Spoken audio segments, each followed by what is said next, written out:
दोस्तों, स्वागत है आपका हमारे चैनल आर के वर्मा में मुल्ला नसरुद्दीन की नई मजेदार बेस्ट कहानियां। दिन का चैन और रात की नींद हराम। दोस्तों, इसी प्रकार थोड़े से दिन वक्त के गर्भ में फिसल गए। इसी बीच मुल्ला नसरुद्दीन की भड़काऊ हरकतों के कारण अमीर के खजाने को बड़ा भारी नुकसान पहुंचा। शाही खाने को इतना अधिक घाटा हुआ था कि उसे सरलता से पूरा नहीं किया जा सकता। इस बार खैरात आदि से जितना धन प्राप्त हुआ था, पिछले वर्षों की अपेक्षा यह 10वां हिस्सा भी नहीं था। मजार पर जो घटना घटी थी, उसकी सूचना पूरे मुल्क में फैल चुकी थी। मुल्ला नसरुद्दीन ने लोगों के दिमाग में उन्मुक्त विचारों के ऐसे बीज बो दिए थे, जिसके दुष्परिणाम अब सामने आ रहे थे। 3 गांवों की रयत ने मस्जिदों के निर्माण के लिए चंदा देना बंद कर दिया था। चौथे गांव से मस्जिद के मुल्ला को बेरहमी से मारकर भगा दिया गया था। इन सब बातों को सोच समझकर अमीर बुरी तरह पगला गया था। उसने तत्काल वजीरे आजम को दरबार में तलब किया। हुक्म हुआ, छोटे बड़े सभी अधिकारी दरबार में हाजिर हों। सभी दरबारी और छोटे बड़े अधिकारी दरबार में आकर उपस्थित हो गए। अमीर का आगमन अभी दरबार में नहीं हुआ था। सभी दरबारी गुमसुम से बैठे थे।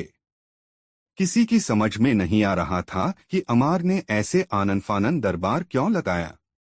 तभी विचारों की उधेड़बुन में खोए, माथे पर सिलवटे लिए भारी कदमों से जैसे ही अमीर दरबार में पधारे, सभी उनके सम्मान में उठकर खड़े हुए, फिर उनके सिर घुटनों तक झुक गए। अमीर सीधे अपने तख्त पर जाकर बैठ गया और दरबारियों को भी अपना अपना स्थान ग्रहण करने की आज्ञा दी। सभी दरबारी अपने अपने स्थान पर बैठकर अमीर की ओर देखने लगे। सभी इस अंदेशे से सहमे हुए थे कि न जाने अमीर का कहर किस पर टूट पड़े। चंवर डुलाने वाला व हुक्का बरदार अपनी अपनी सेवाएं देने के लिए तैनात हो चुके थे। चापलूस शायर व आमिल यथास्थान खड़े थे, लेकिन अमीर की गंभीर मुखमुद्रा और परेशानी पर पड़े बल देखकर सब खामोश थे। किसी के मुंह से कोई बोल नहीं फूट रहा था। एकाएक अमीर की धीमी मगर धीर गंभीर आवाज वहां गूंजी, हम पूछते हैं कि बुखारा पर किसकी हुकूमत है, हमारी या उसको? फिर मुल्ला नसरुद्दीन की। बोलते बोलते अचानक अमीर की आवाज भर्रा गई, बोलो, जवाब दो। हम आप लोगों का जवाब जानना चाहते हैं। यह सुनते ही सारे दरबारी थर-थर कांपने लगे। मंत्री एक दूसरे को कोहनी मार रहे थे। वह हमारे खिलाफ जनता को भड़का रहा है। धीरे धीरे अमीर की आवाज तेज होती जा रही थी, हमारे शाही खजाने को जबरदस्त घाटा पहुंच रहा है। उसने मुल्क की शांति भंग कर रखी है। हमारे दिन का चैन और रात की नींद उस कमबख्त ने छीन ली है। उस पाजी मुल्ला नसरुद्दीन को, जिसने पूरे मुल्क में कहर बर्पा किया हुआ है, कैसे ठिकाने लगाया जाए? यह जवाब हम तुम लोगों से मांगते हैं। ए इंसाफ पसंद अमीर, बेशक उस दुष्ट को ऐसी सजा मिलनी चाहिए कि उसकी रूह तक कांप उठे। लगभग सारा दरबार एक साथ बोल उठा। हम पूछते हैं कि अभी तक वह पकड़ा क्यों नहीं गया? इस बार अमीर की क्रोध भरी गुर्राहट सुनाई दी, अब तक उसकी गर्दन कलम क्यों न हो सकी? क्या वह नाचीज और बुजदिल कीड़ा इतना ताकतवर हो चुका है कि तुम सब मिलकर भी उसे मसल नहीं सकते? उसके गुनाहों की सजा दिलाना क्या तुम्हारा काम नहीं? क्या तुम लोगों को हथियार बोझ लगते हैं? क्या तुम सबके सब नामर्द हो? मुझसे नजरें मिलाओ बख्तियार। जमीन मत कुरेदो। अमीर ने सीधे ही वजीरे आजम बख्तियार को निशाना बनाया। बख्तियार ने उठकर अमीर के सम्मान में सिर झुकाया, फिर बड़े ही अदब से बोला, ऐ मेरे अजीज अमीर, आप तो इस गुलाम की खिदमतों से खुद ही भली भांति परिचित हैं। जिस समय आपने इस गुलाम को वजीरे आजम का रुतबा बख्शा था, शाही खजाने को भारी लाभ हुआ था। मैंने सरकारी नौकरी पाने पर तथा दूसरी प्रत्येक चीजों पर कर लगाकर खजाना भरा था। मैंने छोटे सिपाहियों व कर्मचारियों के वेतन आधे कर दिए और उनके खाने पीने का खर्चा भी रियाया पर डाल दिया। तुम्हारी इन खिदमतों का जिक्र मैं पहले भी कई बार सुन चुका हूँ। अमीर गुर्राया, बार बार मैं यह बकवास नहीं सुनना चाहता। मुझे तो सिर्फ इतना बताओ कि मुल्ला नसरुद्दीन को कैसे पकड़ा जाए। हुजूर, इस बार बख्तियार ने कुछ अतिरिक्त हिम्मत बटोर कर कहा, अपराधियों को पकड़ना प्रधानमंत्री के फर्ज में शरीक नहीं है। हमारे राज्य में यह उत्तरदायित्व अरसला बेग साहब को सौंपा गया है, जो कि महल के पहरेदारों व सेना के सबसे बड़े अधिकारी हैं। बख्तियार ने बड़ी सफाई से अपनी बला अरसला बेग के सिर पर डाल दी थी। अमीर फौरन अरसला बेग की ओर पलटे। हाँ, बोलो अरसला बेग, तुम क्या कहते हो? जहां पना, इस गुलाम की खिदमतें आपको बखूबी मालूम हैं। मैंने कई बार जान की बाजी लगाकर मुल्क की हिफाजत की है। बेहतरीन किस्म के जासूसों को मैंने प्रशिक्षण दिया है। खामोश गुस्ताख, अमीर हलक फाड़कर चिल्लाया, कहाँ हैं तुम्हारे वो जासूस? मुल्ला नसरुद्दीन को क्यों नहीं पकड़ा उन जासूसों ने? जितना तुम लोग अपनी खूबियां बताना जानते हो, उतना ही अपनी कमियों पर भी ध्यान देना सीखो। तुमने कभी सोचा है वह कौन सी कमी है मुझ में कि मुल्ला नसरुद्दीन जैसे एक नाचीज कीड़े को भी हम लोग नहीं कुचल सके, बल्कि उसने ही हमें घुटने टेकने पर मजबूर कर दिया है। मेरे आका, मैं खुद इस बात पर बहुत शर्मिंदा हूं कि वह बार बार हमें चकमा देकर निकल जाता है। मैं समझता हूं कि अब हमें आमिलों की सलाह लेनी चाहिए। कसम मेरे बुजुर्गों की, तुम लोगों को तो चौराहे पर सरेआम फांसी दे देनी चाहिए। अमीर ने क्रोध में आकर हुक्का बरदार को एक थप्पड़ जड़ दिया। इसके बाद आमिल की ओर पलटे। उसकी दाढ़ी इतनी लंबी थी कि वह 2 बार अपनी कमर में लपेट ले। कहिए आमिल साहब, इस मुश्किल को कैसे आसान किया जाए? वह उठा और दुआ की, फिर अपनी दाढ़ी का किनारा अपनी उंगलियों में लपेटकर बोला, हुजूर, कुछ ऐसा किया जाए कि उसके जिस्म में लहू का एक भी कतरा बाकी न रहे। दूसरे आमिल ने कहा कि उसे फांसी पर लटका दिया जाए। आमिलों के ऐसे बेतुके उत्तर सुनकर अमीर का खून खौलने लगा और वह गरजकर बोला, जाहिलों, बदमाशों, अब क्या हमें इतनी भी अक्ल नहीं कि किसी व्यक्ति का सिर काट लेने या फांसी देने से वह जिंदा नहीं बच सकता? हमने पूछा है कि उसे पकड़ा किस तरह जाए, इस बारे में आप लोग कुछ क्यों नहीं बोलते? इस बाबत किसी ने एक अल्फाज भी नहीं बोला, बल्कि सब अपनी अपनी हाँक रहे हैं। एक बात आप सब लोग कान खोलकर सुन लें, यहाँ मौजूद अधिकारियों को वेतन तब तक नहीं मिलेगा जब तक कि मुल्ला नसरुद्दीन पकड़ा नहीं जाता। हम ये भी ऐलान करते हैं कि जो उसे पकड़वाएगा उसे 3000 तंकों का इनाम दिया जाएगा। तुम लोगों की बेवकूफ़ी, काहिली व लापरवाही से खिन्न होकर हमने बगदाद से एक नया आलिम बुलवाया है, जिसका नाम मौलाना हुसैन है। अभी तक वह अमीरुल मोमनान बगदाद के खलीफा की नौकरी में था। कहकर वह एकाएक इतना उत्तेजित हो गया कि सिपाहियों से मुखातिब होकर बोला, इन सबको यहाँ से भगा दिया जाए। यह आदेश मिलते ही सिपाहियों ने दरबारियों को बाहर खदेड़ना शुरू कर दिया। बौखलाए हुए से दरबारियों पर सिपाही बुरी तरह टूट पड़े। उनके रुतबे या इज्जत का ध्यान किए बिना ही उन्होंने सबको खदेड़कर दरबार से बाहर कर दिया। दोस्तों, वीडियो कैसा लगा कमेंट बॉक्स में जरूर बताएं। दोस्तों, मुल्ला नसरुद्दीन के लिए एक एक क्षण बड़ा ही कीमती था। उसने बाजार में अधिक देर घूमना मुनासिब न समझा और सिपाहियों की अक्ल ठिकाने लगाता हुआ अली के चायखाने पर आ पहुंचा। अपना भेद खुलते ही उसने चायखाने पर आकर अपना लिबास बदल लिया और फिर बाजार में चला गया, जहां आग में घी डालकर वह वापस आया। अभी वह अली से कुछ कहने ही जा रहा था कि एक कांपती हुई आवाज उसके कानों में पड़ी, हटो, अरे भाई मुझे जाने दो, आखिर यहाँ हो क्या रहा है? मुझे जाने दो, मुझे महल में जाना है। महल, यह शब्द कानों में पड़ते ही मुल्ला नसरुद्दीन चौंककर पलटा। उसने देखा, झुकी पतली नाक व सफेद दाढ़ी वाला एक बूढ़ा ऊंट पर बैठा था। देखने में वह अरबी लगता था। उसकी पगड़ी पर एक विशेष चिन्ह अंकित था जो उसका आलिम होना सिद्ध करता था।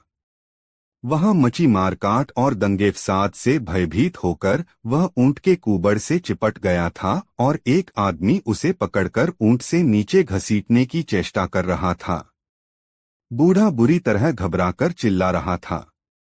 मुल्ला नसरुद्दीन ने समझ लिया कि इसी आदमी के माध्यम से वह महल 120 मुल्ला नसरुद्दीन में दाखिल हो सकता है। आगे बढ़कर उसने उसे उस व्यक्ति से बचाया, फिर उसके ऊंट को अपने गधे के पास बांधकर उसे अली के चायखाने में सुरक्षित ले आया। बाहर मचे हंगामे के कारण चायखाना खाली पड़ा था।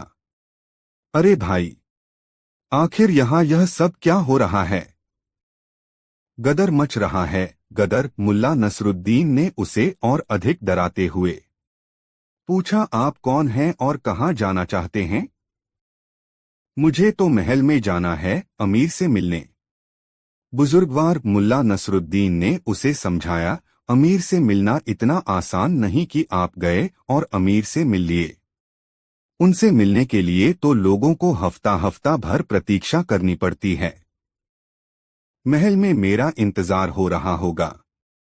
अच्छा, व्यंग्य से मुस्कराया मुल्ला नसरुद्दीन। आप में क्या सुरखाब के पर लगे हैं मेरे बुजुर्गवार? आखिर आप चीज क्या हैं जो अमीर आपका इंतजार कर रहे होंगे? मुल्ला नसरुद्दीन की बात सुनकर बूढ़ा चिढ़ गया। फिर एकाएक गरूर भरे लहजे में बोला, तुम्हें यह बात मालूम होनी चाहिए कि मैं एक प्रसिद्ध आलिम, ज्योतिषी और हकीम हूँ। मैं बगदाद से अमीर की दावत पर ही यहाँ आया हूँ। ओह ओह, खुशामदीद ए आलिम शेख। मुल्ला नसरुद्दीन ने उसके सम्मान में सिर को हल्की सी जुम्बिश दी। मैं एक बार बगदाद गया था। वहाँ के सभी आलिमों को मैं जानता हूँ। क्या मैं आपका शुभ नाम जान सकता हूँ? अगर तुम बगदाद गए हुए हो तो तुम्हें अमीर के लिए की गई मेरी खिदमतों के बारे में भी पता होगा। मैं वही मशहूर आलिम मौलाना हुसैन हूँ जिसने अमीर के लड़के की जान बचाई थी। मैं तो रहने वाला भी बगदाद का हूँ। क्या कहा? मुल्ला नसरुद्दीन ने गहरा आश्चर्य व्यक्त किया। मौलाना हुसैन? क्या आप ही मौलाना हुसैन के नाम से जाने जाते हैं बुजुर्गवार? ए भले आदमी, मेरी बात सुनकर तुम्हें इतना आश्चर्य क्यों हो रहा है? मौलाना हुसैन ने हैरानी से पूछा। उसने सोचा कि शायद मुल्ला नसरुद्दीन उससे बहुत ज्यादा प्रभावित हो गया है। अपनी शान में कसीदा पढ़ते हुए वह स्वयं ही बोला, विद्वता में अद्वितीय, वैद्यक तथा ज्योतिष शास्त्र में निपुण मशहूर आलिम मौलाना हुसैन मैं ही हूँ। लेकिन तुम देख रहे हो कि घमंड मुझे छू भी नहीं गया है। देखो, मैं तुम जैसे छोटे आदमी से भी कितनी आत्मीयता से पेश आ रहा हूँ।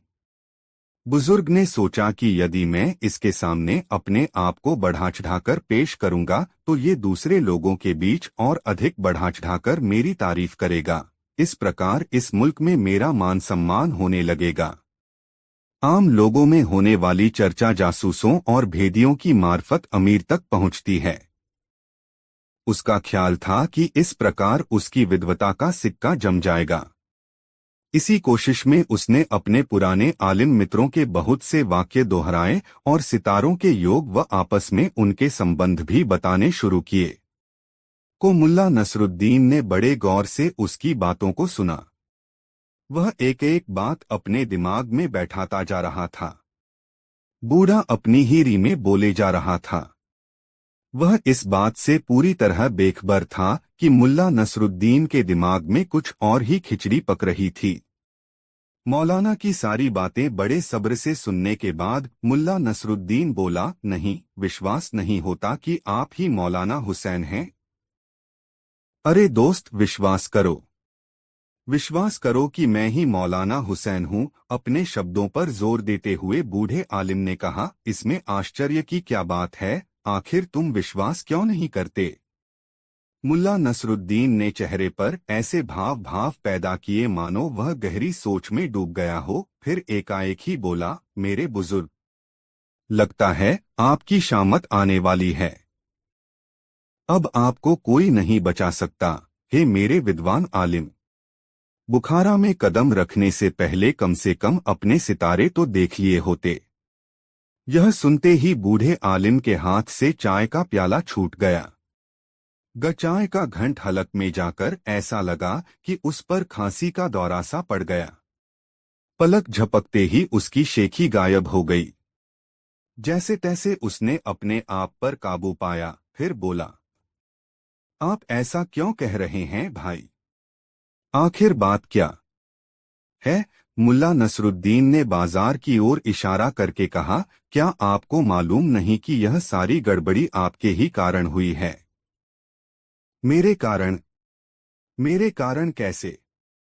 क्या यह सच नहीं है कि आपने बगदाद से रवाना होने से पहले यहाँ खुल्लम खुल्ला यह ऐलान किया था कि आप अमीर के हरम तक पहुँच जाएंगे और उनकी बेगमों को छी छह कहते हुए भी शर्म आती है?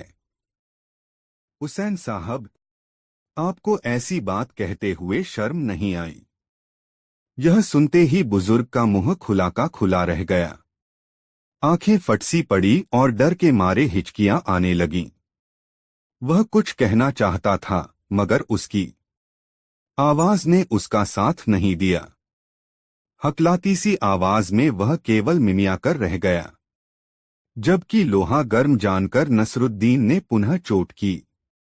आपने कसम खाई थी कि आप ऐसा करेंगे। अभी कुछ देर पहले मुनादी वाले यही ऐलान करके गए हैं कि आप जैसे ही बुखारा की सरहद में कदम रखें आपको पकड़कर फांसी दे दी जाए।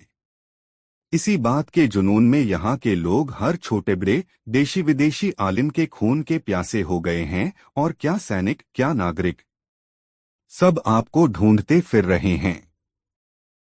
अभी कुछ देर पहले पिछले चौराहे पर लोगों ने इस्तांबुल के एक आलिम को जिंदा जलाने की कोशिश की। खुदा खैर करे हुसैन साहब, आपका अब न जाने क्या होगा। बूढ़ा आलिम बुरी तरह कराहने लगा। उसका दिमाग कुंद हो गया था और वह समझ नहीं पा रहा था कि उसके खिलाफ यह चाल किसने चली। और अब यदि लोगों को यह पता चल जाए कि आप यहाँ बैठे हैं तो लोग यहीं आकर आपकी तिक्का बोटी कर देंगे। आपकी तो बात क्या कहूँ, आपसे बात करने या यहाँ ठहराने के जुर्म में मुझे भी सरेआम फांसी पर लटका दिया जाएगा। मैं बगदाद लौट जाऊंगा। बूढ़ा आलिम लगभग रो पड़ा, मुझे फौरन यहाँ से लौट जाना चाहिए। मगर आप यहाँ से बाहर नहीं निकल सकते। यदि किसी प्रकार आप फाटक तक पहुँच भी गए तो वहाँ सिपाही आपको पकड़ लेंगे। ऐ मेरे मेहरबान दोस्त, कसम खुदा पाक की, मैं बिल्कुल निर्दोष हूँ। ऐसी गुस्ताख बात मैं कभी कह ही नहीं सकता। हाय कमबख्ती, ये क्या मुसीबत आ गई। ऐ खुदा के नेक बंदे, वह मुल्ला नसरुद्दीन के सामने गिड़गिड़ाया, ऐसे कठिन वक्त में तू ही मेरी मदद कर। मैं मदद करूं? मैं कैसे मदद करूं? मुल्ला नसरुद्दीन ने आंख तरेरी, मुझे करना तो यह चाहिए कि अपने आका का सच्चा व वफादार सेवक होने के कारण आपको पकड़कर तुरंत सिपाहियों को सौंप दूं ताकि मुझ पर आपके साथ सांठगांठ करने का इल्जाम न लगे। बूढ़ा आलिम बुरी तरह रोने लगा। जब मुल्ला नसरुद्दीन को महसूस हो गया कि मामला पूरी तरह जम गया है, तब वह बोला, एक बात बताएं बुजुर्गवार। पूछो पूछो मेरे भाई। आप कहते हैं कि लोगों ने आपको बदनाम करने के उद्देश्य से ऐसा किया है और आप बिल्कुल निर्दोष हैं। हाँ भाई हाँ, यही सच है। ठीक है, मुझे आपकी बात पर पूरा विश्वास है कि आपको इस साजिश में जानबूझकर फांसा जा रहा है, वरना इस उम्र में आपका किसी हरम से क्या देखभाल। बिल्कुल सही बात है, मगर अब कुछ ऐसा रास्ता तो बताओ मेरे भाई की इस मुसीबत से मेरी जान छूटे। रुसा होकर बूढ़ा आलिम बोला, आप मेरे साथ आइए। नसरुद्दीन उसे पीछे वाले कक्ष में ले आया जिसमें ईंधन आदि रखा था। फिर जो जनाना कपड़े पहने हुए थे उनकी पोटली उसकी ओर बढ़ाकर बोला, ये कपड़े मैंने अपनी बीवी के लिए खरीदे हैं।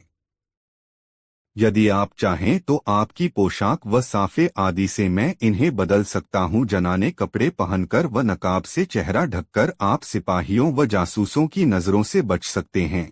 और हाँ, अपने ये पोथी पत्रे भी यहीं छोड़ जाना, वरना इनसे भी आपकी शिनाख्त हो सकती है।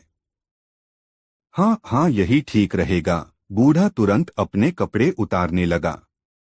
उसने जनाने कपड़े पहन लिए और जब वह पूरे कपड़े पहनकर तैयार हो गया तो नसरुद्दीन उसे बाहर ले आया और उसे ऊंट पर बैठाकर बोला, खुदा हाफिज है आलिम। औरतों वाली मधुर व पतली आवाज में बोलना न भूलना। इधर आलिम की रवानगी हुई, उधर मुल्ला नसरुद्दीन की आंखें चमक उठीं। अब उसके लिए महल में दाखिल होने का रास्ता साफ हो चुका था। अब उसकी गुलजान का कोई बाल भी बांका नहीं कर सकता था। दोस्तों, यह कहानी आपको अच्छी लगी हो तो वीडियो को एक लाइक जरूर कर दे। 3 गुलजान से मुलाकात बहुत मजेदार कहानी।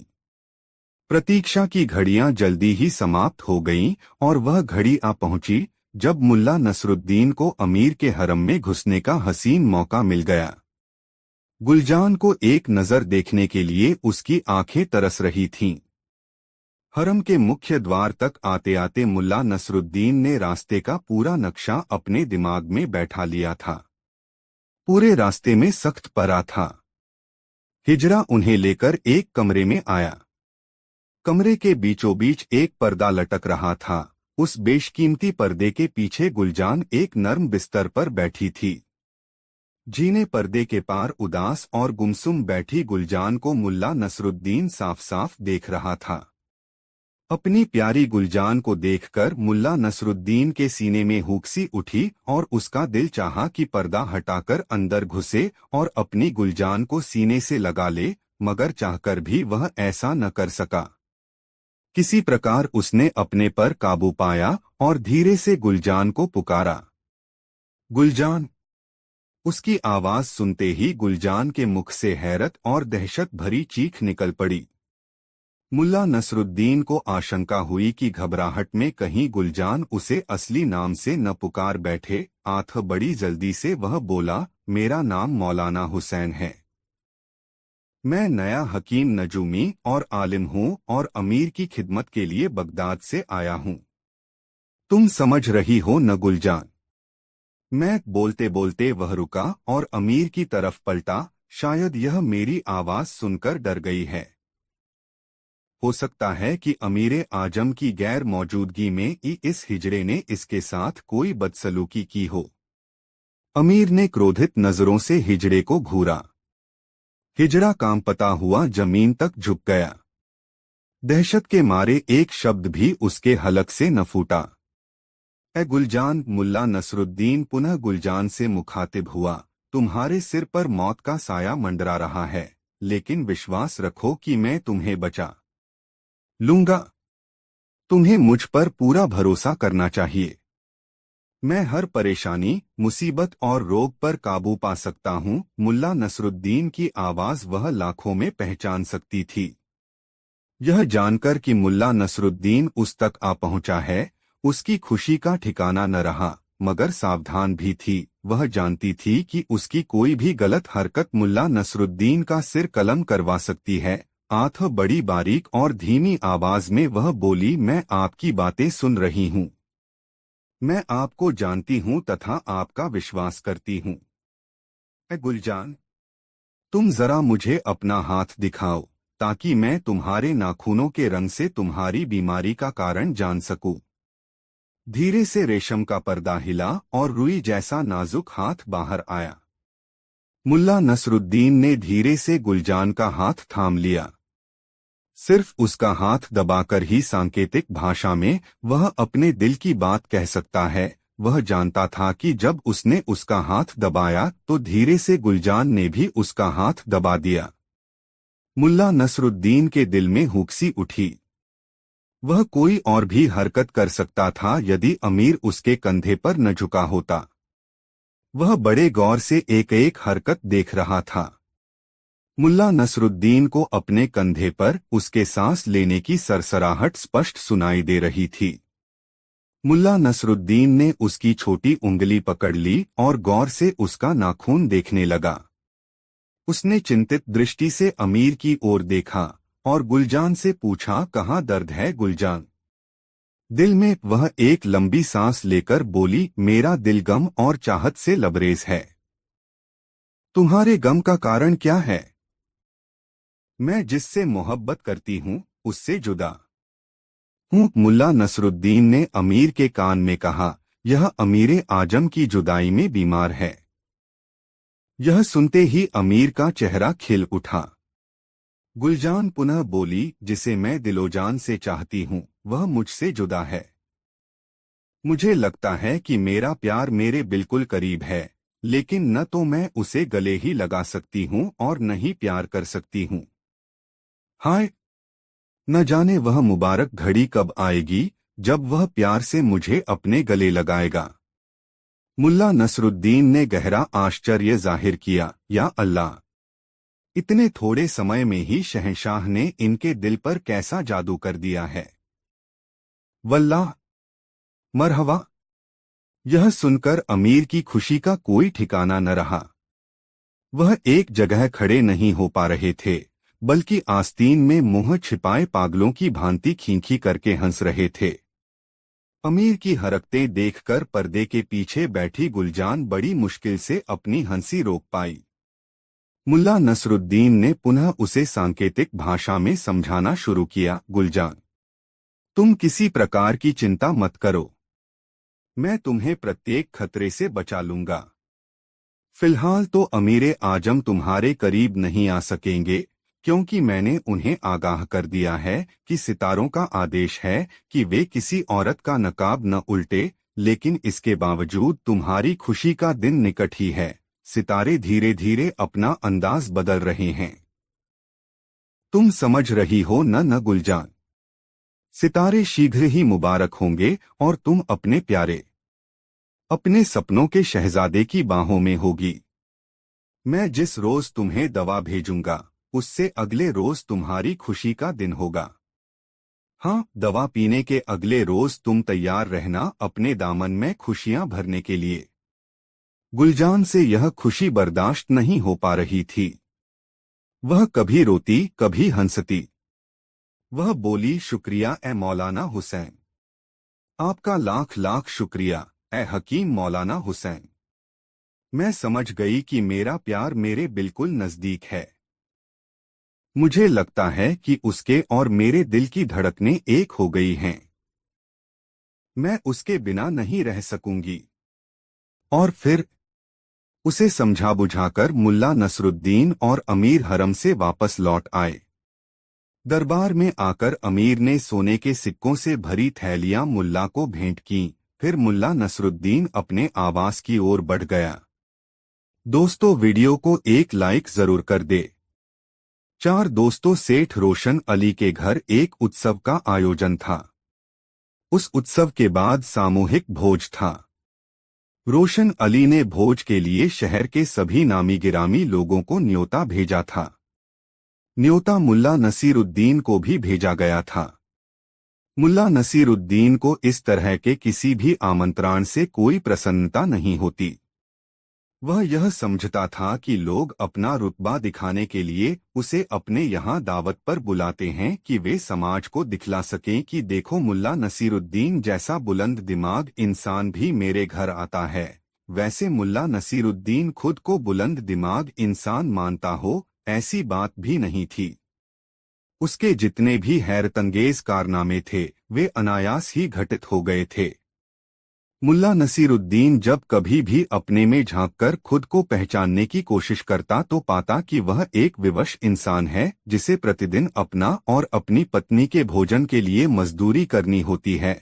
और हर रात वह यह सोचते हुए सोता था कि कल यदि मजदूरी के लिए कोई काम नहीं मिला तब मुल्ला की पत्नी को जब मालूम हुआ कि सेठ रोशन अली के घर से मुल्ला नसीरुद्दीन को न्योता मिला है, तब वह बहुत खुश हुई और मुल्ला के लिए रेशमी जरीदार शेरवानी, साटनी चूड़ीदार पाजामा, रेशमी टोपी और नक्काशीदार जूती निकाल दी।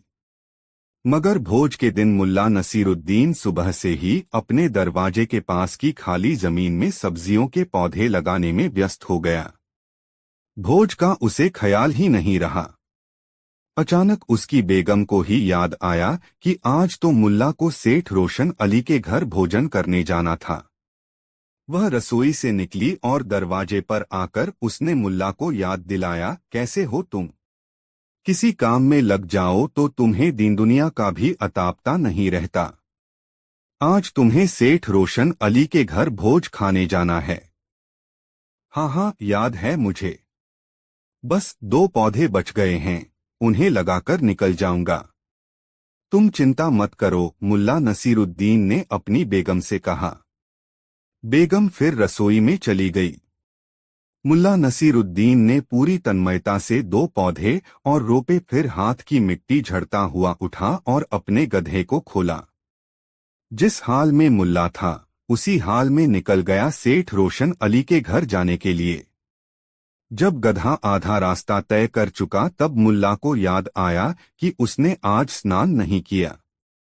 बेगम ने उसके लिए शानदार लिबास निकाल कर रखा था कि जब मुल्ला सेठ रोशन अली के घर जाएगा तो इन्हें पहन लेगा, मगर मुल्ला ने वे कपड़े भी नहीं पहने थे। गधा दौड़ता हुआ मुल्ला अजीब लग रहा था। उसके हाथों में मिट्टी लगी थी, कपड़े मिट्टी सने थे, दाढ़ी और बाल में धूल अंटा पड़ा था। मुल्ला नसीरुद्दीन की नजर अपने पाजामे पर गई। पाजामा गंदा तो था ही, उस पर कई जगह पैबंद भी लगे थे। मुल्ला अब थोड़ा संकुचित हुआ। उसे लगा कि किसी भोज में शामिल होने जाने का उसका तरीका लोकस्तरीय नहीं है, लेकिन इस निष्कर्ष पर पहुंचने के साथ ही उसका गधा सेठ रोशन अली के दरवाजे पर पहुंच चुका था। मुल्ला नसीरुद्दीन ने गधे को एक पेड़ से बांध दिया और यह सोचता हुआ वह सेठ रोशन अली के घर की ओर जाने लगा कि बेख्याली में वह जिस हाल में था उसी हाल में रोशन अली के घर चला आया। खैर, अब भविष्य में वह इस बात का ख्याल रखेगा कि जब कभी भी वह किसी के घर जाए तो अपने को साफ सुथरा करके ढंग के कपड़े अवश्य पहने हों। ऐसा सोचते हुए मुल्ला नसीरुद्दीन जब सेठ रोशन अली के घर में प्रवेश करने लगा तो दरवाजे पर खड़े दरबान ने उसे रोक लिया। अरे रे रे रे, कहाँ घुसे जा रहे हो? दूर हटो, बाहर इंतजार करो। भोज खत्म होने पर तुम्हें भी कुछ खाने को मिलेगा। अभी दूर हटो, दरबान ने डंडा उठाकर उसे दूर रहने का इशारा करते हुए कहा। मुल्ला नसीरुद्दीन ने दरबान को बताया, मैं सेठ रोशन अली का मेहमान हूँ। मुझे सेठ ने आमंत्रण पत्रा भेजकर खास तौर से बुलाया है। मगर दरबान उसे देखकर हंस पड़ा, तू और सेठ रोशन अली का मेहमान? जा भाई जा, अपना काम कर। तुझ जैसों को रोशन अली का आमंत्रण पत्रा मिलने लगे तो फिर कहना ही क्या। दरबान ने मुल्ला नसीरुद्दीन को धक्का देकर सेठ के दरवाजे से दूर धकेल दिया। मुल्ला नसीरुद्दीन अपने स्थान से उठा और अपने गधे के पास आ गया। उसने गधे को खोला और उस पर बैठ गया तथा गधे को अपने घर की तरफ सरपट दौड़ाने लगा। घर पहुंचकर उसने स्नान किया, चूड़ीदार पाजामा और शेरवानी पहनी, नक्काशीदार जूती पहनी, रेशमी टोपी सिर पर डाली और फिर गधे पर बैठकर सेठ रोशन अली के घर पहुंचा। दरबान ने उसे देखकर झुककर सलाम किया और दरवाजे से हटकर उसके लिए जगह बनाई। रोशन अली सेठ ने दूर से ही मुल्ला नसीरुद्दीन को देखकर पहचान लिया और दौड़ता हुआ उसकी अगवानी के लिए आया। मुल्ला को झुककर सलाम किया और फिर उसका दामन थामकर उस जगह ले गया जहां पर अतिविशिष्ट लोगों के बैठने की जगह बनी हुई थी। सेठ रोशन अली ने मुल्ला नसीरुद्दीन को अपने पास बैठाया और अपनी निगरानी में उसके लिए भोजन परोसवाया। मुल्ला नसीरुद्दीन भोजन परोसे जाने के बाद खामोशी से भोजन की तरफ देखता रहा, फिर अपनी टोपी उतारकर भोजन की थाली के सामने रख दी। फिर कहा, ले टोपी, तू खा ले। फिर उसने अपनी शेरवानी उतारी और थाल के पास शेरवानी रखते हुए कहा, ले शेरवानी, तू खा ले। सेठ रोशन अली आश्चर्य से मुल्ला नसीरुद्दीन को देख रहा था। उसे इतनी बात अवश्य समझ में आ गई थी कि कहीं कोई चूक हुई है, जिसके कारण मुल्ला नसीरुद्दीन ऐसी हरकत कर रहे हैं, जबकि वहां पर बैठे अन्य अतिथि यह समझ रहे थे कि मुल्ला नसीरुद्दीन का दिमाग खराब हो गया है। कहीं टोपी और शेरवानी भी भोजन करते हैं। मुल्ला नसीरुद्दीन ने जब पाजामा खोलने के लिए इजारबंद को पकड़ा, तब सेठ रोशन अली ने मुल्ला नसीरुद्दीन का हाथ पकड़ लिया। क्या बात है मुल्ला नसीरुद्दीन, आप किस बात से खफा हैं? कुछ मुझे भी तो बताए। मैं तो कुछ भी नहीं जानता। बात क्या रहेगी सेठ रोशन अली? मैं कोई बड़ा आदमी तो हूं नहीं। इस तरह के भोज में आने जाने का शऊर तो मुझ में है ही नहीं। आज सुबह मैं अपनी सब्जी की बगिया में घुस गया और पौधे लगाने के काम में लग गया।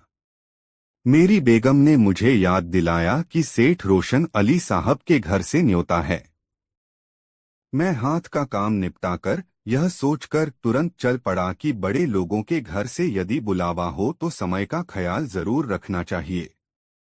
इसलिए न तो मैंने चेहरा धोया, न हाथ धोए और न ही कपड़े बदले। जब मैं आपके दरवाजे पर आया तब आपके दरबान ने मुझे रोक दिया। मैंने उसे बहुत समझाया कि मैं यहाँ आमंत्रित अतिथि हैं। सेठ रोशन अली ने मुझे खास ताकीद की है कि मैं अवश्य आऊं और भोज में शिरकत करूं, मगर दरबान ने मेरी बात पर यकीन नहीं किया और फकीरों की पांत में खड़ा हो जाने के लिए कहा। मैं लौटकर अपने घर गया, नहा धोकर ये कपड़े पहने और आपके दरवाजे पर आया तो मेरा गर्मजोशी से स्वागत हुआ। आपने बढ़कर मेरी अगवानी की। इससे ही मुझे समझ में आया कि इस दावत में मेरी नहीं, मेरे कपड़ों की प्रतिष्ठा है। इसीलिए मैं बारी बारी से अपने कपड़े उतारकर उन्हें दावत का लुत्फ उठाने के लिए प्रेरित कर रहा हूं, मुल्ला नसीरुद्दीन ने सेठ रोशन अली से कहा। सेठ रोशन अली ने दरबान के व्यवहार पर मुल्ला नसीरुद्दीन से खेद जताया और उसे आश्वस्त किया कि दावत उसे ही दी गई है, उसके कपड़ों को नहीं। सेठ रोशन अली ने मुल्ला नसीरुद्दीन से कहा, मुल्ला साहब, हम जानते हैं कि आप हमारे शहर के सबसे बुद्धिमान व्यक्ति हैं। आप दुनियावी बातों से बहुत ऊपर उठ चुके हैं। आप जिस लिबास में भी रहें, हमारे लिए आदरणीय हैं। मैं अपने दरबान के व्यवहार से लज्जित हूं। हमें माफ कर दें। सेठ रोशन अली की मुलायमियत से कही गई बातें सुनकर मुल्ला नसीरुद्दीन का गुस्सा जाता रहा और वह दावत का मजा लेने के लिए बैठ गया। सेठ रोशन अली ने खुद परोस परोस कर मुल्ला नसीरुद्दीन को भोजन कराया।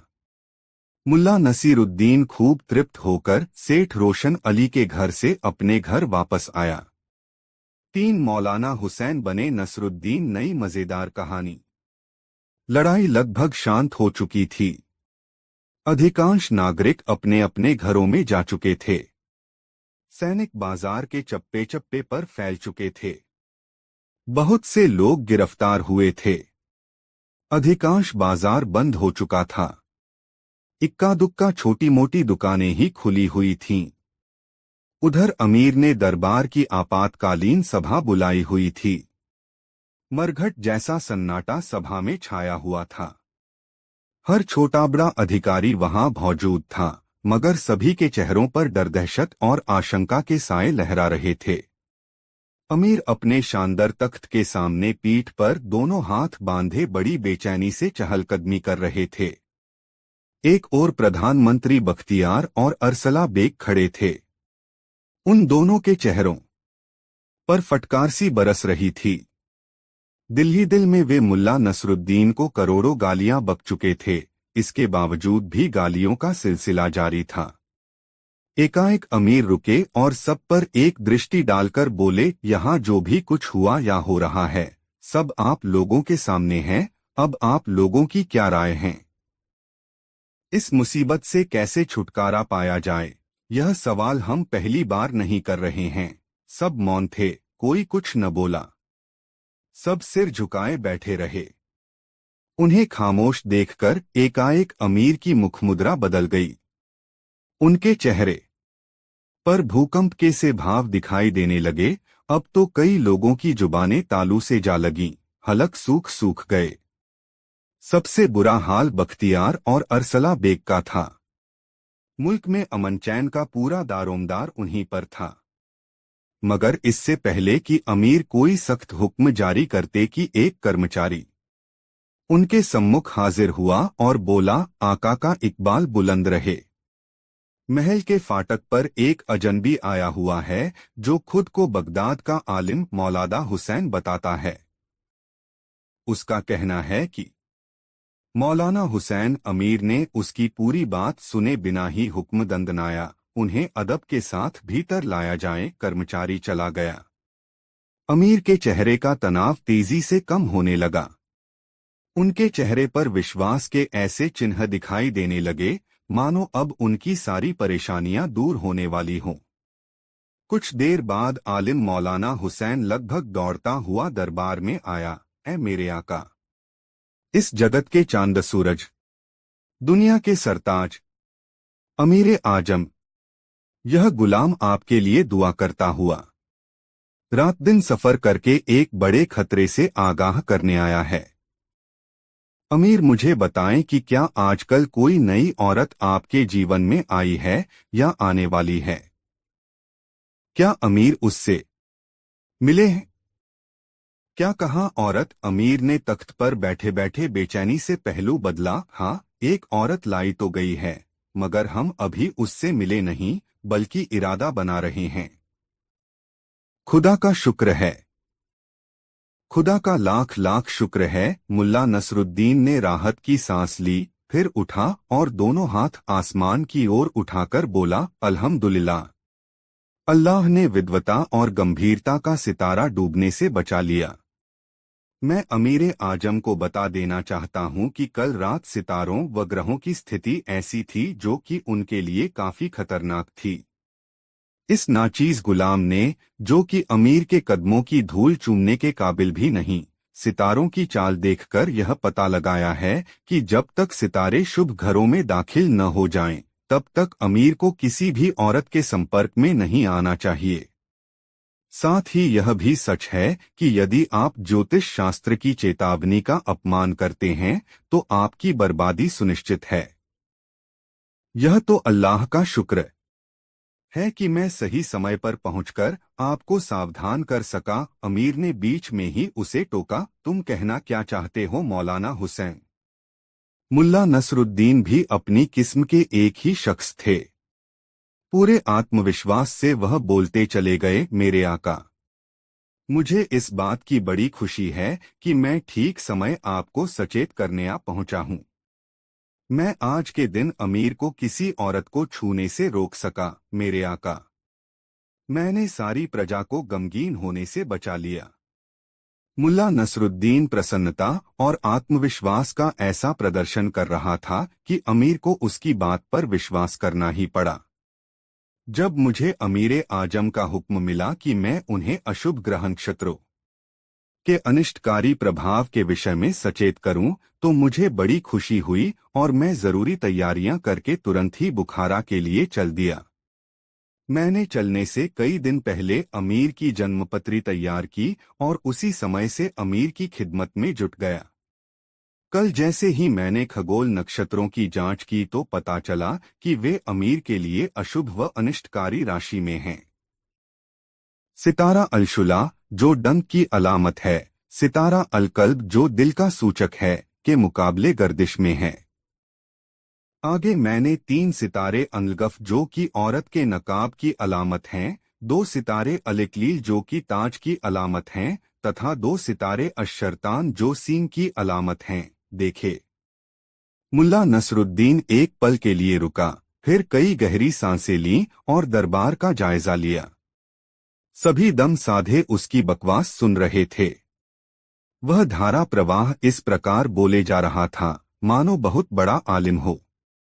मैंने मंगल को देखा, जो मंगल ग्रह का दिन है, तथा यह दिन शुक्रवार के खिलाफ बड़े लोगों व अजीम शख्सियतों की मौत का सूचक है।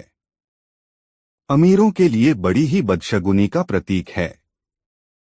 यह सब बुर्ज और रास देखकर मैं समझ गया कि ताजपोश अमीर की मौत के डंक का खतरा बना रहेगा यदि वह किसी औरत के नकाब को छुएगा। आठ मेरे आका, मैं आपको सावधान करने की गर्ज से फौरन भागा चला आया। मैंने रात दिन दौड़ाकर 2 ऊंट मार डाले, बाद में मैं बाकी रास्ता पैदल तय करके यहाँ पहुंचा हूँ। अमीर अत्यधिक प्रभावित दिखाई देने लगे। वह बोले, मौलाना हुसैन, क्या यह सच है कि माँ दौलत पर इतना भारी खतरा मंडराया हुआ है? क्या यह बात तुम दावे से कह सकते हो? कहीं तुमसे कोई गलती तो नहीं हुई? गलती और मुझसे? तौबा तौबा हुजूरे आली। बगदाद से बुखारा तक आप एक भी शख्स ऐसा नहीं गिना सकते जो इलाज करने में या सितारों के विषय में मुझसे ज्यादा जानता हो या जो मेरी बराबरी कर सके। ए अमीरे आजम, आप अपने आलिमों से मालूम कर लें कि जन्मपत्री में मैंने सितारों को ठीक ठीक बताया है या नहीं, उनके प्रभाव की खोज ठीक से की है या नहीं। अमीर ने टेढ़ी गर्दन वाले आलिम की ओर देखा। वह बामुश्किल अपने स्थान से उठा और बोला, ज्योतिष विद्या में अद्वितीय मेरे साथी मौलाना हुसैन ने सितारों को सही ही नामांकित किया है। इससे सिद्ध होता है कि इनके इल्म पर संदेह नहीं किया जा सकता। यहाँ तक तो ठीक था, मगर इससे आगे उस टेढ़ी गर्दन वाले ने जो कुछ भी कहा उसमें मुल्ला नसरुद्दीन को बदनीयती और जलन की बू आ रही थी। वह कह रहा था, विद्वता में सर्वोपरि मौलाना हुसैन साहब ने अमीरे आजम को चांद की 16वीं मंजिल के विषय में तथा उन राशियों के बारे में क्यों नहीं बताया जिनमें वह मंजिल आती है, क्योंकि कैफियतों के बिना यह कहना व्यर्थ है कि मंगल का दिन अजीम शख्सियतों की मौत का दिन है। इनमें ताजपोश भी शामिल है। मंगल ग्रह की मंजिल एक राशि में है, उरुज दूसरे में, ठहराव तीसरे में तथा उतार चौथे में। इसी प्रकार मंगल ग्रह के एक नहीं 4 घर हैं, लेकिन विद्वान मौलाना हुसैन साहब ने एक ही दर्शाया है। अपनी बात कहकर आलिम खतरनाक अंदाज में मुस्कराया। दरबारी लोग आपस में कानाफूसी करने लगे। वे सोच रहे थे कि नया आलिम उलझन में फंस गया है, मगर वे क्या जानते थे कि उनके सामने आलिमों का आलिम मुल्ला नसरुद्दीन खड़ा है, जिसने जीवन में कभी हार मानना नहीं सीखा। वह बिना किसी झिझक या परेशानी के बड़े ही नम्र लहजे में बोला, मेरे विद्वान व होशियार साथी, इनके इस दूसरे क्षेत्र में भले ही आप मुझसे अव्वल जानते हों, लेकिन जहां तक सितारों का सवाल है, उनके शब्दों से साफ जाहिर है कि विद्वान इब्न बज्जा के ज्ञान से वे पूरी तरह नावाकिफ हैं। इब्न बज्जा का दावा है कि मंगल की मंजिल हमल तथा अकबर मेष व वृश्चिक की राशि में है, उसका उतार कर्क, उरुज मकर व ठहराव तुला राशि में है, लेकिन बहरसूरत वह मंगल का ही है तथा उस पर उसकी वक्र दृष्टि होने से ताजपोशों के लिए अनिष्टकारी व घातक है। इस प्रकार धारा प्रवाह रूप से बोलते वक्त मुल्ला नसरुद्दीन को इस बात की तनिक भी परवाह नहीं थी कि वह सही बोल रहा है या गलत। वह तो जानता था कि ऐसे मौकों पर बड़बोले और बातूनी लोगों की ही जीत होती है। वह आलिम के साथ भिड़ने के लिए पूरी तरह तैयार था, लेकिन आलिम उसकी चुनौती स्वीकार न कर सका।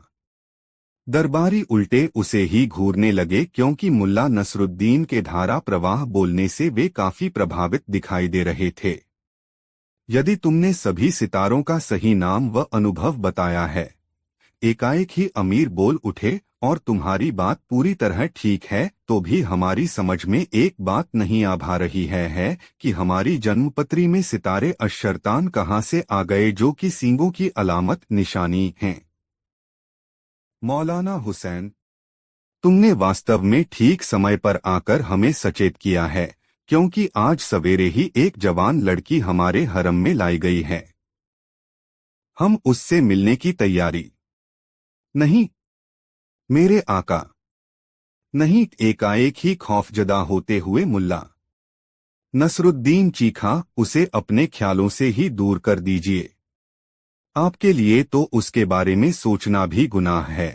जिस प्रकार चीखकर असभ्य तरीके से वह अमीर को संबोधित कर रहा था, हालांकि वह दरबारी सभ्यता के विपरीत था, किंतु वह जानता था कि इस प्रकार का नाटक करके ही वह अमीर के अधिक निकट पहुंच सकता है।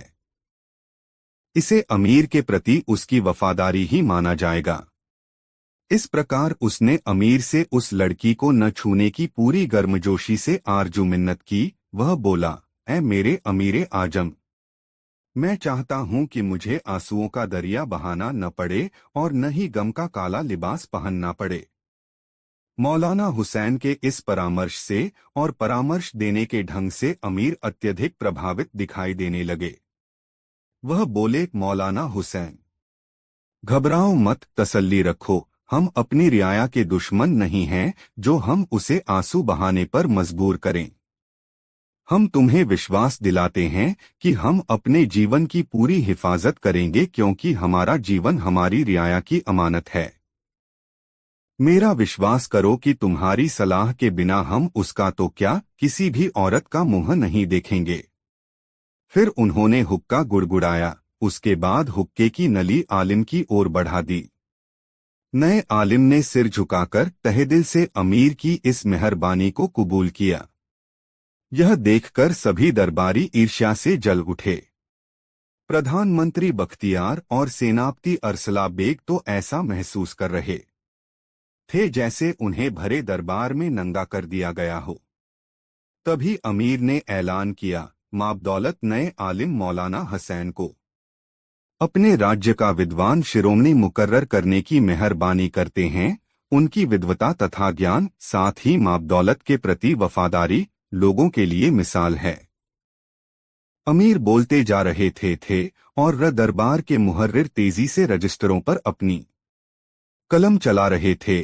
फिर अमीर ने सभी दरबारियों को संबोधित किया, जहां तक तुम लोगों का सवाल है, माबदौलत अपनी सख्त नाराजगी जाहिर करते हैं। इसका सबसे बड़ा कारण यह है कि मुल्ला नसरुद्दीन द्वारा फैलाए गए खतरों के अतिरिक्त भी माबदौलत के सिर पर मौत का खतरा मंडरा रहा था, जिसकी तरफ तुम में से किसी ने भी उंगली उठाई।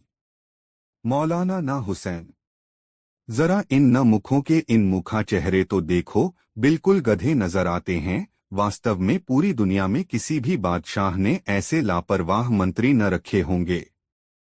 मौका अच्छा था। मुल्ला नसरुद्दीन ने फौरन आग में घी डाला। आप बिल्कुल ठीक कहते हैं आलमपना। मैं तो यह भी कहना चाहता हूं कि इन मुखों के चेहरों पर नेकी और ईमानदारी की झलक भी दिखाई नहीं देती। ये लोग चोर हैं, सबके सब चोर। अमीर ने पूरे आत्मविश्वास और क्रोध से कहा, ये दिन रात हमें लूटते रहते हैं। हमें महल की हर चीज पर नजर रखनी पड़ती है। बादशाह होकर हमें खुद अपनी छोटी छोटी वस्तुओं की हिफाजत करनी पड़ती है। ये लोग अक्सर हमारी कोई न कोई वस्तु गुम कर देते हैं। आज सुबह ही हम अपना रूमाल बाग में भूल आए। मौलाना हुसैन, हमें बताते हुए बड़ी शर्म आ रही है कि आधा घंटा भी नहीं लगा इन्हें वह रूमाल गायब करने में। तुम तो समझ ही गए होगे न मौलाना कि आखिर यह गंदी और गिरी हुई हरकत किसने की होगी। अमीर बोल रहे थे और मुल्ला नसरुद्दीन की पैनी नजरें दरबारियों पर थिरक रही थीं। रूमाल का जिक्र आते ही उसने टेढ़ी गर्दन वाले आलिम को नजरें चुराते देखा। फिर उसने बड़ी सफाई से अपने लिबास की दाहिनी जेब दबाई। मुल्ला नसरुद्दीन की पारखी नजरों से उसकी यह हरकत छुप न सकी। वह बड़ी तसल्ली से अपने स्थान से उठा। धीरे धीरे चलता हुआ आलिम के पास पहुंचा। फिर बड़ी सफाई से उसके लिबास की जेब में हाथ डालकर उसने वह रूमाल खींच लिया जो सोने के तारों से कढ़ा हुआ था। अमीरे आजम, क्या इसी रुमाल के खो जाने पर आप दुखी हैं? यह देखकर आश्चर्य और भय के मारे सभी दरबारी सत्ते में आ गए। नया आलिम वास्तव में ही खतरनाक प्रतिद्वंद्वी सिद्ध हो रहा था। यह टेढ़ी गर्दन वाला वही आलिम था जिसने मुल्ला नसरुद्दीन का विरोध किया था और अब पहले ही झटके में मुल्ला नसरुद्दीन ने उसे तबाह कर दिया। उसका भांडा फूट चुका था। यह सब देखकर भय के मारे सभी अधिकारियों के दिल बैठे जा रहे थे। यह देखकर अमीर गरजकर बोले, वाकई मौलाना हुसैन, वाकई तुम बड़े काम के आदमी हो। अल्लाह गवाह है, यही हमारा रूमाल है। तुम कमाल के आदमी हो मौलाना हुसैन। फिर वह दरबारियों की ओर पलटे, आखिर तुम रंगे हाथों पकड़े ही गए। तुम लोगों ने हमारा बड़ा नुकसान किया है, मगर अब एक धागा भी तुम लोग नहीं चुरा पाओगे। जहां तक इस गंदे चोर का सवाल है, इसके पूरे शरीर के बाल नोचकर इसके तलवों में 100 बेंत मारे जाएं। इसे नंगा करके उल्टा गधे पर बैठाया जाए तथा चोर चोर कहते हुए इसे सारे शहर में घुमाया जाए। बादशाह का हुक्म सुनते ही अरसला बेग ने सैनिकों को इशारा किया। अगले ही पल सिपाहियों ने आलिम को दबोच लिया, फिर धकेलते हुए बाहर ले गए। आलिम बुरी तरह चीख चिल्ला रहा था। बाहर सिपाही उस पर बुरी तरह पिल रहे थे। इस मौके पर जिस किसी सिपाही को उससे कोई खंदक थी, वह बढ़-चढ़ कर हिस्सा ले रहा था। कुछ देर बाद जब उसे दरबार में पेश किया गया तो वह बिल्कुल नंगा था तथा उसके शरीर के सारे बाल नुचे हुए थे। वह बड़ा ही भद्दा और कुरूप नजर आ रहा था। उसका पूरा शरीर खून से लहूलुहान था। ऐसा लगता था कि उसी दाढ़ी और साफे ने ही आज तक उसकी बदकारी और बदनीयती को छिपा रखा था। ऐसी शक्ल वाला व्यक्ति गुंडा, बदमाश और चोर ही हो सकता था। इस पाजी को मेरी नजरों के सामने से दूर करो, इसके साथ वैसा ही सुलूक किया जाए जैसा हमारा हुक्म है। अगले पल सैनिक उसे किसी जानवर की भांति थकियाते हुए बाहर ले गए। अमीर उसके जाने के बाद काफी देर तक नए आलिम से बातें करते रहे। दरबारी शांत भाव से खड़े या बैठे थे। उन सभी के चेहरों पर हवाइयां सी उड़ रही थीं और अब तो वे नए आलिम से नजरें तक मिलाने से कतरा रहे थे। सबसे बुरी हालत प्रधानमंत्री बख्तियार की थी। उसे अपने अधिकार छिनकर नए आलिम के हाथों में जाते दिखाई दे रहे थे और दिल ही दिल में वह उसे शिकस्त देने की नई योजना सोच रहा था। अभी मौलाना हुसैन उर्फ नसरुद्दीन और अमीर के बीच सफर आदि की बातें चल ही रही थीं कि तभी एक पहरेदार दौड़ता हामफता वहां आया और चीखते हुए बोला, अमीरे आजम को मालूम हो कि राज्य में अशांति फैलाने वाले मुल्ला नसरुद्दीन को गिरफ्तार कर लिया गया है। क्या? अमीर उछलकर खड़े हो गए। उसे फौरन दरबार में हाजिर किया जाए। अगले ही पल कुछ सिपाही एक बूढ़े को घसीटते हुए लाए और तख्त के सामने फर्श पर फेंक दिया। वह था असली मौलाना हुसैन। उसे देखते ही मुल्ला नसरुद्दीन को सारा दरबार घूमता हुआ प्रतीत होने लगा। दोस्तों, वीडियो कैसा लगा कमेंट में जरूर बताएं। 5 जादूगर मुल्ला नसीरुद्दीन मजेदार कहानी। मुल्ला नसीरुद्दीन जब बुखारा में था तब उसकी शोहरत बुलंदियों पर थी। बुखारा के अमीर लोग मुल्ला नसीरुद्दीन की मोहब्बत पसंद करते थे। जब कभी किसी रईस के घर कोई दावत होती तो वहां से मुल्ला नसीरुद्दीन का बुलावा अवश्य आता। मुल्ला नसीरुद्दीन भी ऐसी दावतों में जाना पसंद करता था क्योंकि इससे कई तरह के लोगों से मिलना जुलना हो जाता था और आसपास घटित हो रही घटनाओं की जानकारी भी मिल जाती थी। एक दिन मुल्ला नसीरुद्दीन को बुखारा के एक बड़े रईस ने अपने घर दावत पर बुलाया। रईस के घर उसके पोते ने जन्म लिया था। पोते के जन्म से रईस बहुत खुश था। उसने बड़ी शान से पोते के जन्म का जश्न मनाने का फैसला किया था। इसलिए दावत में हर तरह के पकवान का इंतजाम उसने किया था। इस व्यवस्था के साथ ही उसने इस दावत में बुखारा के सभी नामी गिरामी लोगों को बुलावा भेजा था तथा मुल्ला नसीरुद्दीन जैसे लोगों से खुद मिलकर गुजारिश कर आया था कि वह उसके घर दावत में जरूर आए।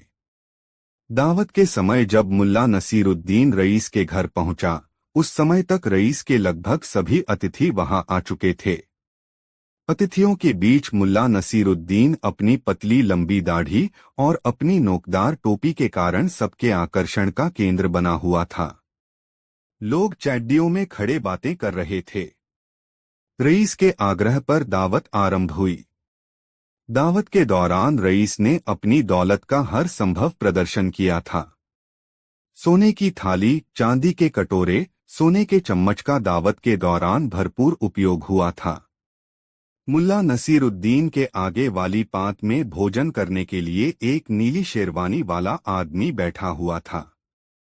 मुल्ला नसीरुद्दीन ने देखा कि उसने सोने का एक चम्मच, जिसके बेंट पर हीरे जड़े हुए थे, अपने बाएं हाथ से उठाया और इधर-उधर देखते हुए उस चम्मच को चुपके से शेरवानी की बाईं जेब के हवाले कर दिया। यह काम उसने इतनी चालाकी से किया था कि उसकी इस हरकत का उसके पास बैठे लोगों को भी अंदाज नहीं लगा। मुल्ला नसीरुद्दीन उस व्यक्ति पर अपनी निगाहें टिकाए रहा। जब पांत में बैठे लोगों का भोजन समाप्त हो गया, तब मुल्ला नसीरुद्दीन अपनी जगह से उठा और अपनी दाढ़ी सहलाता हुआ बड़े ही नाटकीय ढंग से बोला, अजीज दोस्तों, मैं मुल्ला नसीरुद्दीन हूँ। कुछ दिन पहले मैं चीन के एक जादूगर का मेहमान था। मैंने जादूगर से कुछ रोचक और रोमांचक जादू सीखी है। खुशी के इस मौके पर मैं चाहता हूं कि आप लोगों को अपना जादू दिखाऊं। लोगों को भला क्या एतराज हो सकता था। सबने एक स्वर से मुल्ला नसीरुद्दीन को जादू दिखाने के लिए कहा। मुल्ला नसीरुद्दीन ने अपनी थाली से सोने का चम्मच निकाला और सबको दिखाते हुए कहा, दोस्तों देखो, मैंने यह चम्मच अपनी शेरवानी की बाईं जेब में रखी। अच्छा बताओ, चम्मच कहाँ है? सबने कहा, आपकी शेरवानी की बाईं जेब में। मुल्ला नसीरुद्दीन ने तपाक से कहा, गलत। फिर उसने दावत देने वाले रईस से कहा, जनाब, आप जरा नीली शेरवानी वाले महाशय की शेरवानी की बाईं जेब में हाथ डालकर देखें। मुझे लगता है कि चम्मच वही है। रईस ने नीली शेरवानी वाले की बाईं जेब में हाथ डाला तो उसके हाथ में चम्मच आ गया। सबने मुल्ला नसीरुद्दीन की कला का स्वागत ताली बजाकर किया, लेकिन नीली शेरवानी वाला शख्स मुल्ला नसीरुद्दीन से आंखें भी नहीं मिला पाया। दोस्तों, वीडियो को एक लाइक जरूर कर दे। 6 जांबाज मुल्ला नसीरुद्दीन मजेदार कहानी।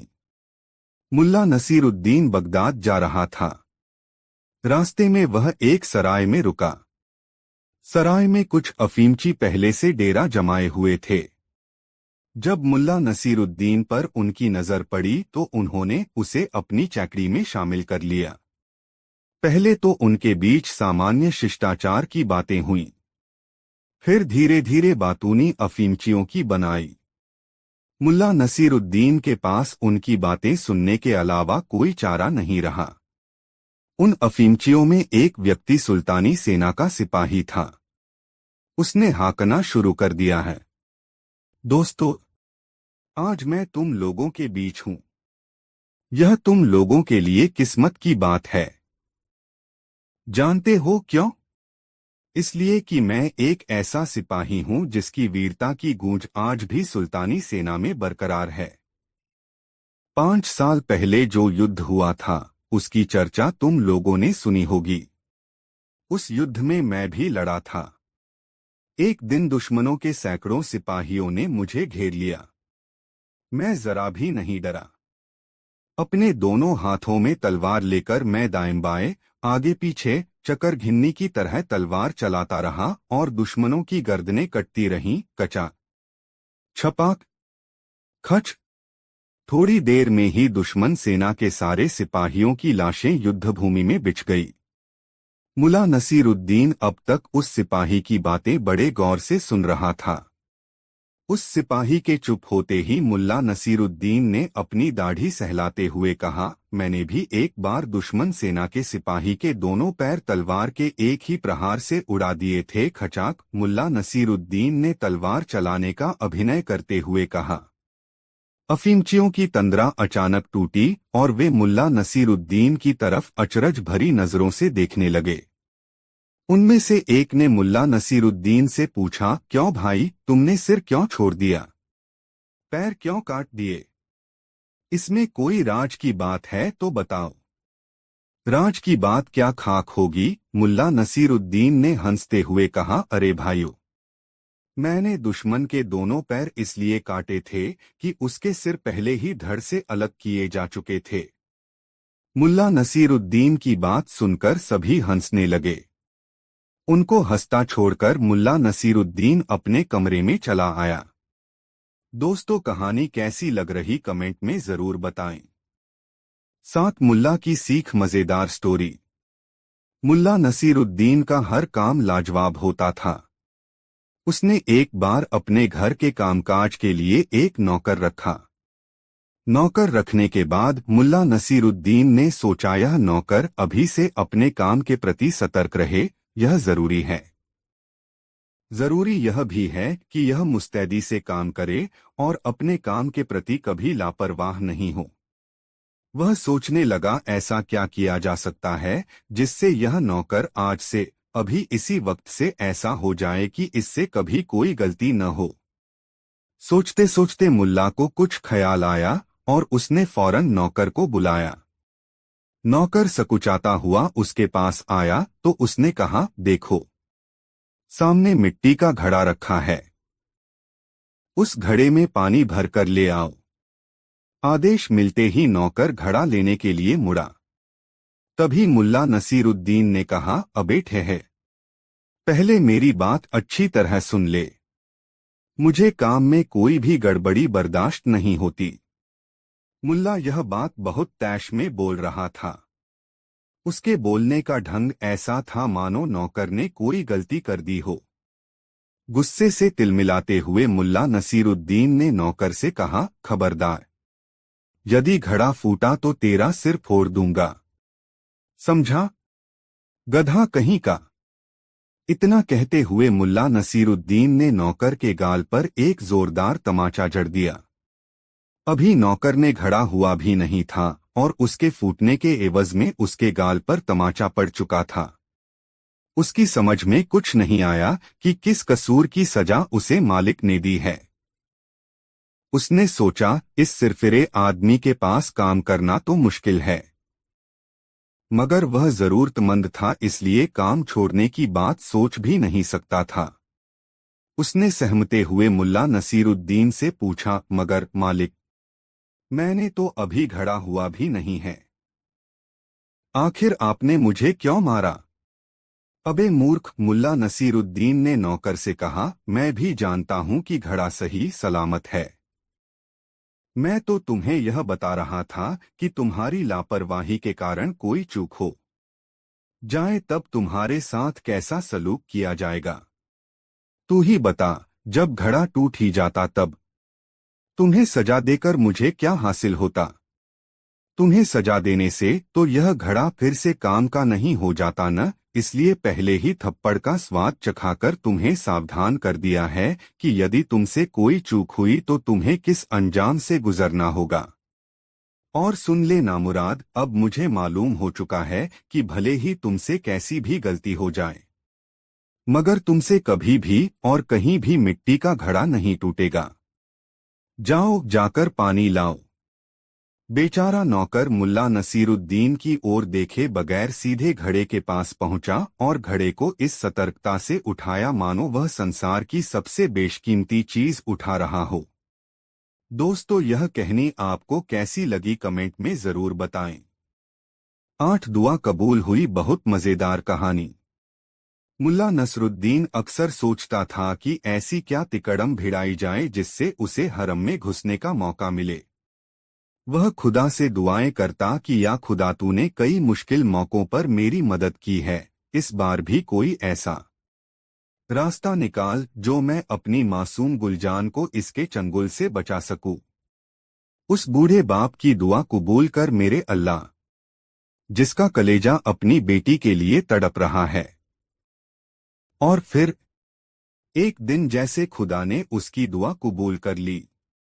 गुमसुम मुल्ला नसरुद्दीन अपने कमरे में बैठा था कि तभी एक सैनिक ने आकर द्वार खटखटाया और अमीर का संदेश दिया कि मौलाना शाही बाग में अमीर के हुजूर में हाजिर हों। मुल्ला नसरुद्दीन तुरंत उनके हुजूर में हाजिर हुए। जाकर देखा, अमीर एक दरख्त के नीचे आराम फरमा रहे थे, लेकिन थे बड़े उदास और गमगीन। मुल्ला नसरुद्दीन ने सलाम अर्ज किया और पूछा, गुस्ताखी माफ हो आलम पना, क्या ये खाकसार जान सकता है कि हुजूर किस गम में डूबे हैं और बंदे को किस सबब से याद किया है? हम बहुत परेशान हैं मौलाना, दुनिया जहान से परेशान हैं। हमें लगता है कि हम बादशाह हैं ही नहीं। अमीर अत्यधिक दुहखी स्वर में बोले। ऐसी क्या बात है जहां पनाह? चौंकने की शानदार एक्टिंग करते हुए मुल्ला नसरुद्दीन ने पूछा, बंदे के होते आप इस प्रकार दुहखी हैं, यह तो मेरे लिए बड़ी गैरत की बात है। यूं तो बहुत परेशानियां हैं मौलाना, मगर हमारी सबसे बड़ी सिरदर्दी हमारी नई रखैल है। न नई रखैल? इस बार मुल्ला नसरुद्दीन के चेहरे पर तेजी से चिंता के भाव उभरे। क्या हुआ उसे जहां पना? क्या किया उसने? क्या हरम से भाग गई? नहीं नहीं मौलाना, यह बात नहीं है। अमीर बोले, दरअसल उसने पिछले 3 दिनों से खाना नहीं खाया है, वह बीमार है। शायद उसकी जान भी खतरे में हो। हमें उसकी बहुत चिंता है। यदि हम एक बार भी उसके साथ हम बिस्तर हो लेते तो हमें उसकी बीमारी या मौत का शायद इतना गम न होता, मगर अब तुम हमारी परेशानी का खुद अंदाजा लगा सकते हो मौलाना। यदि ऐसी बात थी तो मुझे पहले क्यों नहीं बताया गया मेरे आका? आखिर यह आलिम हकीम मौलाना हुसैन किस मर्ज की दवा है मेरे आका? आप बिल्कुल भी चिंता न करें। हकीम मौलाना हुसैन के होते कोई बीमारी चाहे कितनी ही खतरनाक क्यों न हो, उसका कुछ नहीं बिगाड़ सकती। मौलाना हुसैन। अमीर ने अपनी कुर्सी पर बेचैनी से पहलू बदला और बोला, क्या तुम पूरे विश्वास से कह सकते हो कि वह तुम्हारे इलाज से बच सकती है? माँ दौलत अच्छी तरह जानते हैं कि बगदाद से बुखारा तक मेरे जैसा दूसरा कोई होशियार हकीम नहीं है। खम ठोककर मुल्ला नसरुद्दीन ने कहा। जाओ मौलाना हुसैन, जाओ, उसके लिए अच्छी दवा तैयार करो। अमीरे आजम। अब मुल्ला नसरुद्दीन ने अपना पत्ता फेंका। पहले मुझे रोगी से मिलकर उसके रोग का पता लगाना होगा, उसका परीक्षण करना होगा। रोगी का परीक्षण? अमीर ने आंखें तरेरी। मौलाना, क्या तुम्हें यह नहीं मालूम कि हरम में पराए मर्दों का झांकना भी गुनाह है? माँ दौलत के अलावा वहां किसी के कदम। मुझे क्षमा करें शहंशाहे आजम। घुटनों तक सिर झुकाकर मुल्ला नसरुद्दीन ने बड़े ही नम्र स्वर में कहा, मैं हकीम हूँ और बिना रोगी का परीक्षण किए भला उसे कोई दवा कैसे दे सकता हूँ? यह सुनकर अमीर लगभग गुर्राते हुए बोला, अरे नाचीज गुलाम, क्या तू इतना भी नहीं जानता कि हमारी दासियों का मुंह मरने से पहले कोई भी नहीं देख सकता? मुल्ला नसरुद्दीन ने फौरन अमीर की बात को लपक लिया। ऐ मेरे आका, इस नाचीज गुलाम ने कब कहा कि मैं उनका मुंह देखना चाहता हूँ मेरे सरताज? मैं तो अपने इल्म में इतना माहिर हूँ कि उनका हाथ, बल्कि हाथ का नाखून देखकर ही उनके रोग को समझ सकता हूँ। चेहरे की तरफ नजरें उठाने की गुस्ताखी तो मैं सपने में भी नहीं कर सकता। हाथ देखकर अमीर का गुस्सा पानी के बुलबुले की भांति समाप्त हो गया। वह बोले, यह तुमने पहले क्यों नहीं बताया? इसमें तो कोई हर्ज नहीं है। तुम्हारे साथ हम भी हरम में चलेंगे। यदि तुम हमारी रखैल का सिर्फ हाथ ही देखोगे तो हमें कोई ईर्ष्या नहीं होगी। मुल्ला नसरुद्दीन ने सोचा कि यहाँ गुलजान से अकेले में तो मुलाकात संभव ही नहीं है। आथ अमीर साथ रहें और मैं उसे दिलासा दे दूं, भला इससे अच्छी बात और क्या होगी। दोस्तों, यह मज़ेदार कहानी आपको कैसी लगी कमेंट बॉक्स में ज़रूर बताएं। ऐसी और नई मज़ेदार कहानी सुनने के लिए हमारे चैनल आर.के. वर्मा को सब्सक्राइब ज़रूर कर लें और यह वीडियो अपने मित्रों को ज़रूर शेयर करें। वीडियो देखने के लिए बहुत बहुत धन्यवाद।